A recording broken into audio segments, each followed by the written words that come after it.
Hi guys, welcome back to my channel. What is this? You wrote an essay? No, it's your resume. Sit down. That's wonderful that you worked on a farm when you were a little boy, but it's not relevant to the position. Recruiters take an average of 6 seconds to scan a resume, so you only have a short time to make a good impression. As an HR manager, I have seen so many resumes being rejected for silly mistakes. Want to increase your chances of landing your dream job? Watch this video to the end and don't forget to like, subscribe, and hit the notification bell so you don't miss any of my videos. 7 things to remove from your resume ASAP. 1. Don't include ATS formatting violations. When you apply for a job online and send in your resume, the resume is screened initially by an applicant tracking system, ATS. An ATS compliant resume is a key factor when applying for new jobs. A mistake job seekers often make is ignoring the rules of the applicant tracking system. If you want your resume to be ATS compliant, then avoid the following: fancy templates, borders, columns, tables, symbols, graphics, icons, text boxes, photos, headers and footers. When an ATS strips out the formatting of your resume, these features might cause errors and block relevant information. Avoid font size less than 11 points. Readability is key. Some job seekers don't realize that after the ATS, human eyes will have to read it. So don't make the font size too small that one needs a magnifying glass to read it. Stick to universal fonts like New Roman, Arial, Calibri. ATS loves simplicity. Here are some elements you can use: bold, standard bullet points. Submit online in Word doc or PDF as specified. Some algorithms are stricter than others, so if in doubt, leave it out. Additionally, one of the ways the ATS narrows an applicant pool is by searching for specific keywords. Resumes must be tailored with relevant keywords. Depending on your industry, certain degrees and certifications might also be important keywords.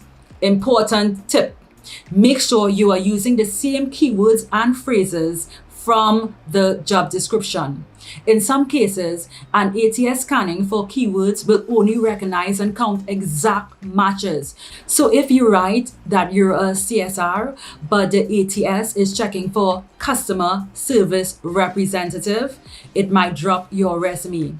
Or if you wrote that you're a PowerPoint expert, but the ATS is searching for someone who has experience with PowerPoint, your resume might never reach the hiring manager.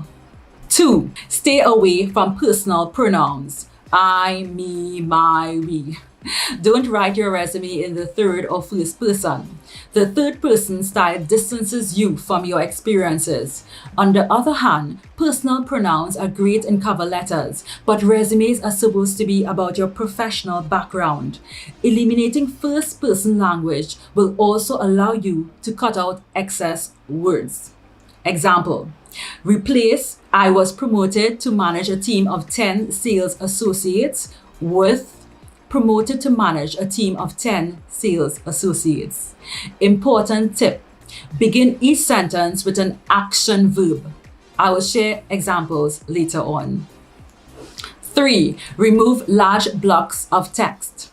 You want to optimize your resume to be easily read. Large blocks of text require more effort to read. You lose people quicker if you're cramming too much information into one chunk. It's better to break it up. Use bullet points. A good rule of thumb is 3 to 6 bullet points per job. Stay consistent. For example, if you use 5 bullet points for one job, use the same amount for each job. I can't tell you how many resumes I've seen with a dozen plus bullet points under one rule. You need to be able to sum it up in 6 or fewer if you want to keep the hiring manager's attention. You can also eliminate filler words such as a and the from your bullet points, allowing you to include relevant keywords onto each line. I get asked, won't you end up with incorrect grammar? A resume is a unique file, so traditional grammar rules do not always apply. Example: replace led the HR team in completing a study on the most effective hiring practices with led HR team in completing study on the most effective hiring practices. The easier a resume is to skim through, the more likely it is that the hiring manager will take a thorough look. 4. Irrelevant hobbies and interests. Everyone has a hobby, and most of us think putting that will help us stand out. Remember, we are reviewing piles of resumes and we are focused on finding the right candidates. Of course, it's okay to include your hobby if it's related to the position you're applying for, or you can use it to add value. For example, saying mountain biking or fishing. How does this benefit the company? On the other hand, stating photography and you take pictures of office activities. I can never forget the cheesecake lady. Make sure whatever you include adds value. 5. Your professional headshot. Unless you are a professional model, please leave out the headshot. It opens you up to unconscious bias. These are all things that can potentially impact a hiring manager's decision making, even if it's done unintentionally. No photos, please. Applicant tracking systems can't read them. Exceptions to this: there are some countries where it's customary to include a photograph. In that case, you will have to comply. 6. Job positions older than 10 to 15 years. How long should your resume be? It depends. Standard length, 2 pages, except freshers, recent grads, 1 page. Executives, military, medical, legal, project management, and so forth, 2 pages plus. I have had the biggest pushback from clients on including relevant information. It's almost as if the person fears the accomplishment will be permanently erased. Write the resume for the reader, not yourself. It is simply about prioritizing which accomplishments to showcase. It's not enough to simply rehash your work history. Aim for quality over quantity. Omit irrelevant jobs. Ask yourself these questions. Do all details align with the job? Are all examples and results relevant to the role? Remember to highlight accomplishments instead of listing duties. A big mistake many candidates make. Share more results, less tasks.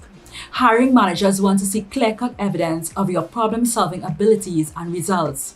So show us. How did you perform the job better than others? What were the results? How did the company benefit from your performance? Did you receive any awards, special recognitions, or promotions as a result? Remember to include quantitative results. We're looking for examples of times you delivered value and wherever possible with numbers to support them. Include action verbs that take ownership as increased, decreased, improved, negotiated, created, achieved, coordinated, established, reduced, influenced, resolved, accelerated, launched, pioneered. Example: replace efficiently negotiated payment rates and discounts with loyal clientele. With negotiated payment rates and discounts with loyal clientele contributing to 95% plus customer retention. 7. Remove common and overused phrases. We are tired of seeing these. Many candidates lose us right at the beginning with their professional summary. Accomplished professional seeking career growth. Such statements are too general. Instead, an accomplished social media manager that developed award-winning campaigns for Fortune 500 companies that contributed to 20% increase in revenue. This is more specific and, more importantly, focuses on the employer's needs. Avoid overused terms such as results-oriented, proven track record, hard worker, problem solver, effective communicator to describe yourself. They come off as empty industry buzzwords that do little to differentiate you from other applicants. Remember, your resume is a hiring manager's first introduction to you. Take your time with it. Make sure it's professional and gives the best view of who you are and what you bring to the table. Spell check it. proofread it, and then have somebody proofread it for you. Your resume is ultimately your passport to your next dream job, so make it count. In conclusion, keep preparing and practicing. Someday your chance will come. With God, all things are possible. Can I get an amen? Until next time, thanks for staying to the end. Don't forget to like, subscribe, and hit the notification bell so you don't miss any of my very insightful videos. Have a great day.